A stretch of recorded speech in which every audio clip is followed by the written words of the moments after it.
नमस्कार साथियों, मेरा नाम है आर के सिंह। संस्कृति आईएएस के पीसीएस यूट्यूब चैनल के डेली करंट अफेयर्स में आप सभी का स्वागत है। जैसा कि आप जानते हैं कि हम अपने इस प्रोग्राम में जो भी महत्वपूर्ण न्यूज़ होती हैं उन पर संक्षिप्त रूप से चर्चा करते हैं। तो चलिए देख लेते हैं कि आज के इस एपिसोड में कौन से महत्वपूर्ण टॉपिक्स हैं जिन पर हम चर्चा करने वाले हैं। चलिए बात कर लेते हैं। तो महत्वपूर्ण जो टॉपिक्स हैं उसमें पहला जो है वो है संविधान हत्या दिवस। दूसरा जो टॉपिक है उसकी चर्चा करेंगे वो है कर्मचारी भविष्य निधि ब्याज दर में वृद्धि। ये वृद्धि की गई, इसके बारे में चर्चा करेंगे। फिर बात कर लेंगे महाराष्ट्र में स्कूलों के पास उच्च कैफीन वाले जो ऊर्जा पेय हैं इनकी बिक्री पर प्रतिबंध से संबंधित जो न्यूज़ आ रही है उस पर हम बात करेंगे। और फिर हम बात कर लेंगे जो सस्टेनेबल डेवलपमेंट गोल हैं, इसके संदर्भ में जो इंडिया इंडेक्स 2023-24 है इस पर हम चर्चा करेंगे। और फिर बात करेंगे मत्स्य पालन ग्रीष्मकालीन सम्मेलन 2024। और सबसे अंतिम टॉपिक होगा नागालैंड सर्वश्रेष्ठ बागवानी राज्य घोषित हुआ है। तो ये महत्वपूर्ण टॉपिक्स हैं, इन पर हम चर्चा करेंगे। सबसे जो पहला टॉपिक है वो है संविधान हत्या दिवस। आप देख सकते हैं कि जब से सरकार ने ये घोषणा की है कि वो अब जो 25 जून है यानी 25 जून का जो दिन है इसको एक खास दिवस के रूप में मनाएगी। और वो क्या है? दिवस है संविधान हत्या दिवस। तब से ये जो न्यूज़ है ये काफ़ी चर्चा में है और इस पर कई सारी प्रतिक्रियाएं भी आ रही हैं। ये विवादित भी कह सकते हैं कि आने वाले समय में हो सकता है। हम पहले न्यूज़ देख लेते हैं। इसमें न्यूज़ क्या है कि भारत सरकार ने प्रत्येक वर्ष 25 जून को संविधान हत्या दिवस के रूप में मनाने का निर्णय लिया है। तो अब से ये दिवस आपके लिए महत्वपूर्ण हो जाता है और अगर अब कोई परीक्षा होती है तो उसमें पूछे जाने की भी संभावना प्रबल है। जो 25 जून है इसमें 1975 का जिस समय क्या है कि देश में आपातकाल लगा था उसी को ध्यान में रखते हुए सरकार ने इस दिन को इस रूप में मनाने का निर्णय लिया है। इसके अलावा अगर बात करें तो आपातकाल के संदर्भ में अपने संविधान में जो भारतीय संविधान है इसमें 3 प्रकार के आपातकाल इमरजेंसी का उल्लेख है, जिसमें पहला जो है वो राष्ट्रीय आपातकाल है और इसका जो वर्णन है अपने संविधान में वो आर्टिकल 352 से लेकर 354 और फिर 358 से लेकर 359 के बीच में वर्णित है। दूसरा जो आपातकाल है वो है राष्ट्रपति शासन। इसका उल्लेख अपने संविधान में क्या है कि 355 से लेकर 357 आर्टिकल में दिया गया है। और तीसरा जो आपातकाल है वो है वित्तीय आपातकाल, जिसका उल्लेख आपको कहाँ देखने को मिलेगा तो आर्टिकल 360 यानी अनुच्छेद 360 में देखने को मिलेगा। अब इसमें थोड़ा सा हम बात कर लेते हैं राष्ट्रीय आपातकाल के संदर्भ में कि कब ये लागू होता है। तो उद्घोषणा के आधार पे जब ऐसा महसूस हो कि कोई युद्ध, कोई बाह्य आक्रमण या सशस्त्र विद्रोह से भारत यानी देश को या उसके किसी खास हिस्से, किसी भाग, किसी क्षेत्र को सुरक्षा का खतरा हो सकता है, तो उस स्थिति में राष्ट्रपति अनुच्छेद 352 के द्वारा राष्ट्रीय आपातकाल की घोषणा करता है। तो ये महत्वपूर्ण है। दूसरी अगर बात करें तो जब घोषणा जारी हो जाती है उसके बाद उस तिथि से 1 महीने के भीतर इसे संसद के दोनों सदन यानी लोकसभा और राज्यसभा में विशेष बहुमत से अनुमोदित किया जाना चाहिए। ये काफ़ी महत्वपूर्ण है। इससे जुड़े हुए स्टेटमेंट के आपके प्रश्न पूछे जा सकते हैं। यही नहीं, यदि लोकसभा सत्र में नहीं है या फिर भंग हो गई है, ये दोनों बातें कही गई हैं कि लोकसभा सत्र में नहीं है या भंग हो गई है, तो नवगठित लोकसभा की पहली बैठक से 30 दिनों के भीतर उद्घोषणा को अनुमोदित किया जाना चाहिए। तो ये भी अनिवार्य शर्त है। इसके अलावा अगर बात करें तो दोनों सदनों के द्वारा अनुमोदन के बाद आपातकाल जो है इसको 6 महीने तक 6 मंथ तक क्या है कि प्रभावी रखा जा सकता है। ये बात कही गई है। यही नहीं, इसे अनिश्चित काल तक बढ़ाया जा सकता है, लेकिन विस्तार को प्रत्येक 6 माह यानी कि एक छमाही में विशेष बहुमत के द्वारा संसदीय अनुमोदन प्राप्त करना होगा। जैसे एक आपातकाल लगा तो उसके बाद फिर जब संसदीय अनुमोदन प्राप्त हो जाएगा तो फिर ये आगे 6 माह बढ़ जाएगा। और ऐसे क्या है कि इसको लंबे समय तक और वो भी अनिश्चित काल तक बढ़ाया जा सकता है, लेकिन जो शर्त है वो ये है। यही नहीं, राष्ट्रपति किसी भी समय जो नई घोषणा है उसके द्वारा क्या है कि इसको समाप्त कर सकता है, और लोकसभा साधारण बहुमत से आपातकाल को जारी रखने को अस्वीकार करते हुए अगर प्रस्ताव पारित करती है तो आपातकाल जो है वो रद्द हो जाता है। तो ये हमने देख लिया कि आपातकाल कैसे लागू होता है।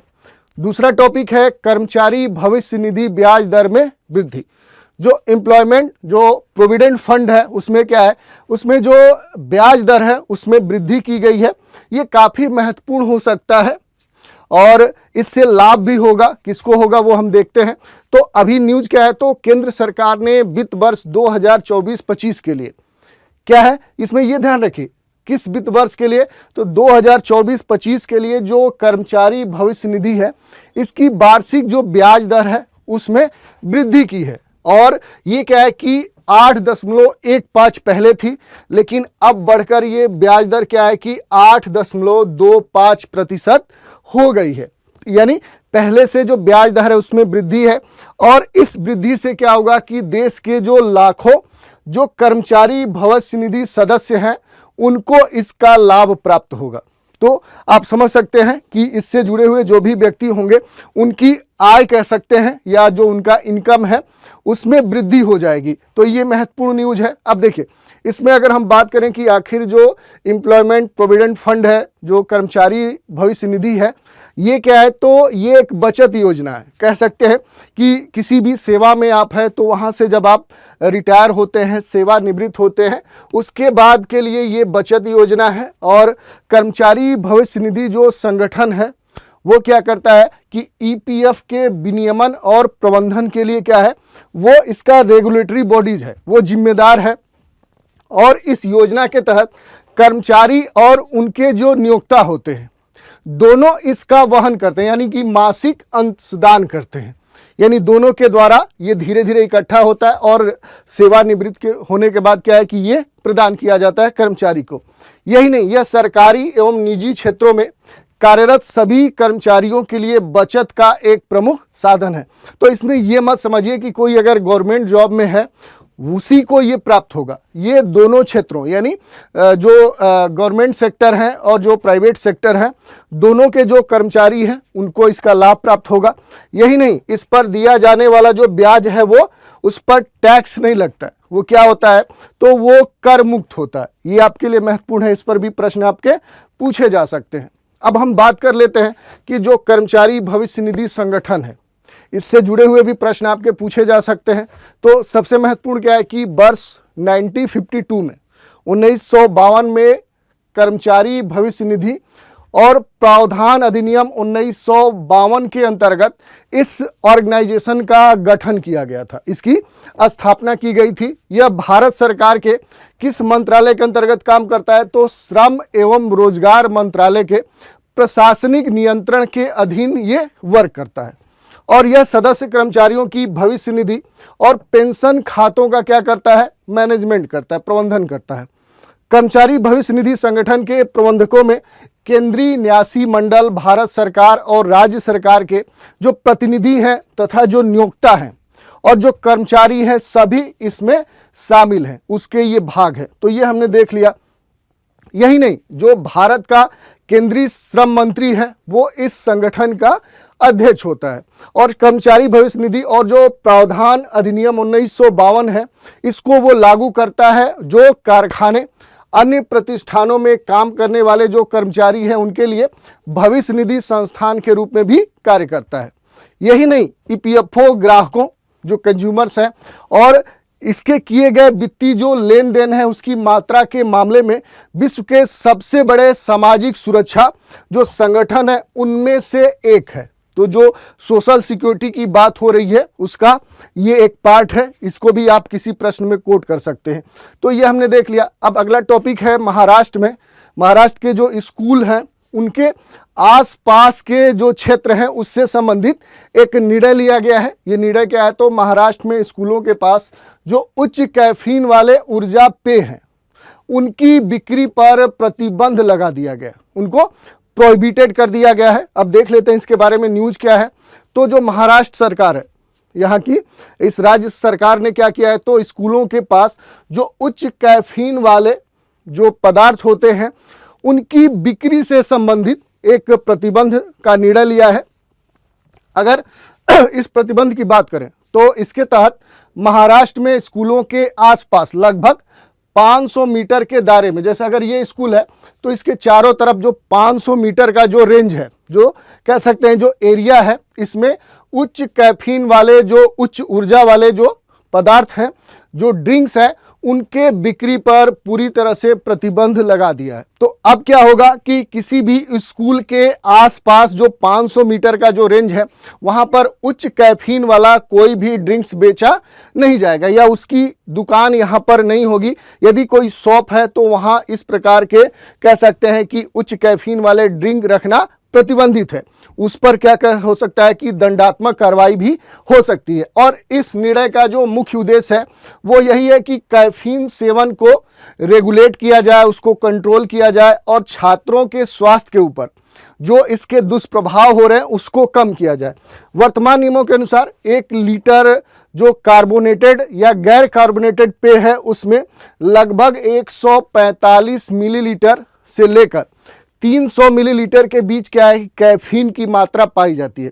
आप देख सकते हैं कि ये डेटा कितना खतरनाक है। इसके अलावा अगर बात करें तो जो कैफीन है ये क्या है, तो ये एक शक्तिशाली उत्तेजक है।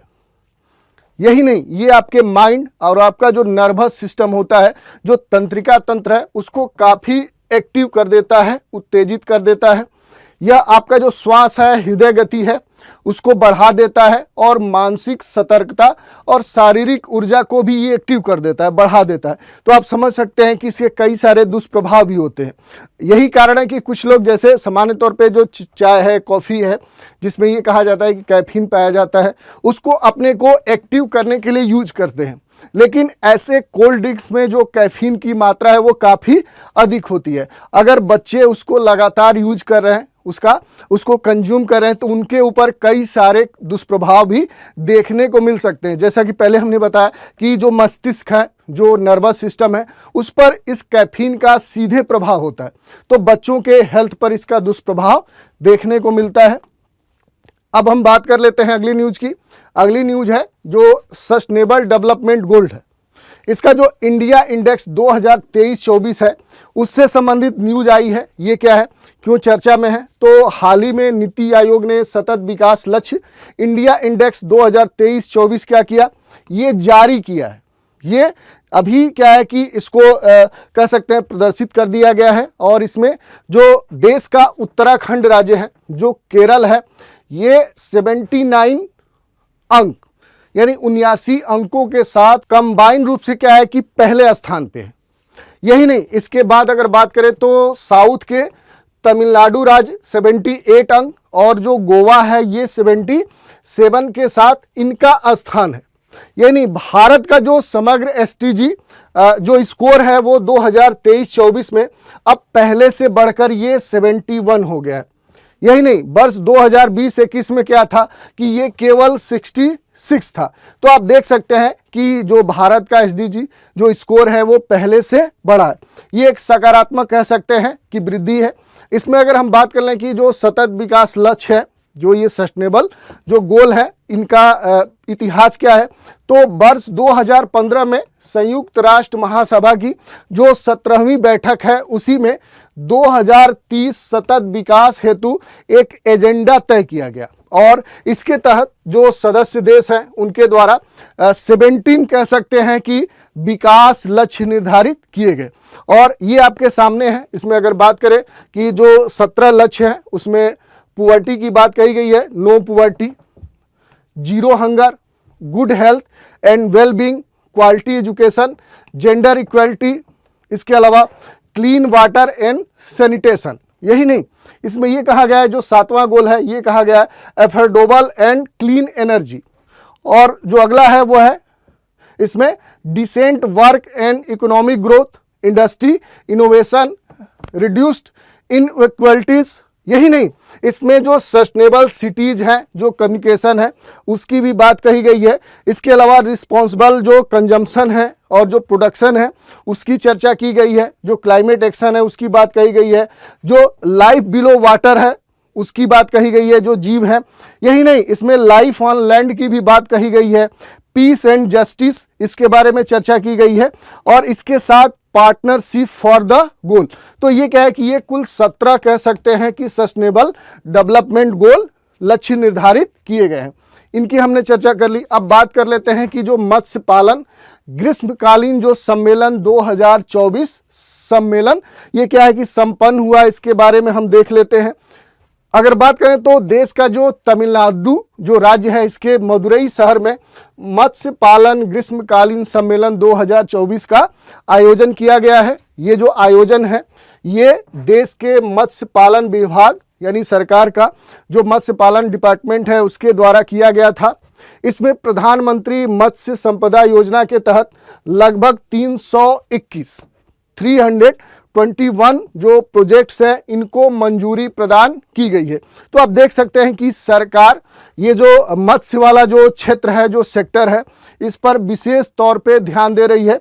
यही नहीं, इससे संबंधित बहुत सारी योजनाएं भी संचालित कर रही है। अब थोड़ा सा हम बात कर ले कि जो प्रधानमंत्री मत्स्य संपदा योजना है इसके बारे में देख लेते हैं। तो मत्स्य पालन विभाग के द्वारा मत्स्य पालन, पशुपालन और डेयरी जो मंत्रालय है इस योजना को लागू करेंगे। ठीक है, यही नहीं, भारत में मत्स्य पालन क्षेत्र के सतत और जिम्मेदार विकास के माध्यम से जो नीली क्रांति है, जो ब्लू रेवोल्यूशन है, उसको और आगे बढ़ाने की योजना है। इस पर अगर बात करें कि आखिर कितना निवेश किए जाने का एक अनुमान है, इस पर यह कहा गया है कि इस पर लगभग क्या है कि 20,050 करोड़ रुपए का निवेश होगा। ये एक बड़ी राशि है और इसके द्वारा क्या है कि इस सेक्टर को पहले से और डेवलप करने की सरकार की योजना है। इसका जो उद्देश्य है वो मुख्य रूप से जो मछुआरे हैं उनके कल्याण सहित जो मत्स्य पालन क्षेत्र है इसका समग्र विकास करना है। तो ये सरकार की प्रमुख योजना है और इसको सभी राज्यों और केंद्र शासित जो प्रदेश हैं वहां पर वित्त वर्ष 2020-21 से लेकर वित्त वर्ष 2024-25 तक 5 वर्षों की अवधि के लिए क्या किया जाना है, लागू किया जा रहा है। तो ये महत्वपूर्ण है। इसके अलावा अगर बात करें तो जो नागालैंड है, जो पूर्वोत्तर का 7 सिस्टर का जो एक महत्वपूर्ण राज्य है नागालैंड, इसको सर्वश्रेष्ठ बागवानी राज्य घोषित किया गया। तो एक प्रश्न तो सीधे आपका यहीं से बन जाएगा कि ये क्या घोषित किया गया है। दूसरी अगर बात करें कि आखिर ये चर्चा में क्यों है, तो हाल ही में नई दिल्ली में यानी देश की राजधानी में 15वां कृषि नेतृत्व सम्मेलन क्या किया गया है, आयोजित किया गया है। इस सम्मेलन में कृषि नेतृत्व पुरस्कार 2024 में नागालैंड को बागवानी में सर्वश्रेष्ठ राज्य घोषित किया गया है। तो देखिए, जो फॉरेस्ट्री होता है उसी सेक्टर में नागालैंड को कह सकते हैं कि ये सम्मान कह सकते हैं मिला है, ये जो एक उपाधि है वो मिली है नागालैंड को। ये जो पुरस्कार है ये बागवानी के खास तौर पे विकास के लिए जो नवीन नीतियां हैं, जो रणनीतियां हैं, उनको लागू करने में दिया गया है। तो क्यों दिया गया है, तो ये इस कारण से दिया गया है। नागालैंड की जो महिला संसाधन विकास और जो बागवानी मंत्री कौन है, सालहोतुओनुओ है, इन्होंने इस पुरस्कार को प्राप्त किया है। ये महत्वपूर्ण है। इसके अलावा अगर बात करें तो नागालैंड ने 3 बागवानी जो फसलें हैं उनका सफलतापूर्वक जीआई टैग भी क्या कर लिया है, अचीव कर लिया है, प्राप्त कर लिया है। यही नहीं, ये जो फसलें हैं कौन सी है, नागा मिर्च, नागा ट्री जो टमाटर है और नागा स्वीट खीरा, ये आपके लिए महत्वपूर्ण है। ये 3 ऐसी फसलें हैं जो बागवानी से संबंधित है, इनके लिए जीआई जो टैग होता है वो प्राप्त हुआ है। और कृषि नेतृत्व पुरस्कार की जो शुरुआत हुई थी वो कब की गई थी, तो वो वर्ष 2008 में इस पुरस्कार की शुरुआत की गई थी। ये जो पुरस्कार है ये भारतीय कृषि की उन्नति, उसका जो प्रोग्रेस है, ग्रामीण समृद्धि लाने के लिए लोगों और जो ग्रुप्स हैं, अलग अलग जो समूह हैं, उनके द्वारा किए गए नेतृत्व और योगदान के लिए ये पुरस्कार प्रदान किया जाता है।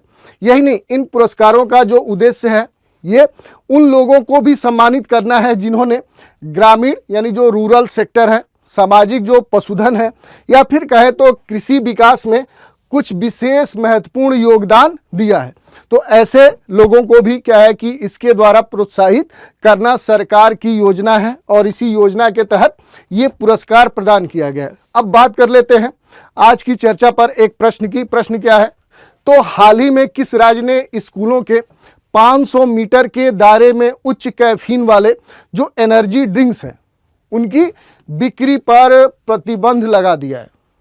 विकल्प आपके सामने है, महाराष्ट्र, पंजाब, हरियाणा और गोवा। आशा करते हैं कि आज का जो एपिसोड है आपको अच्छा लगा होगा।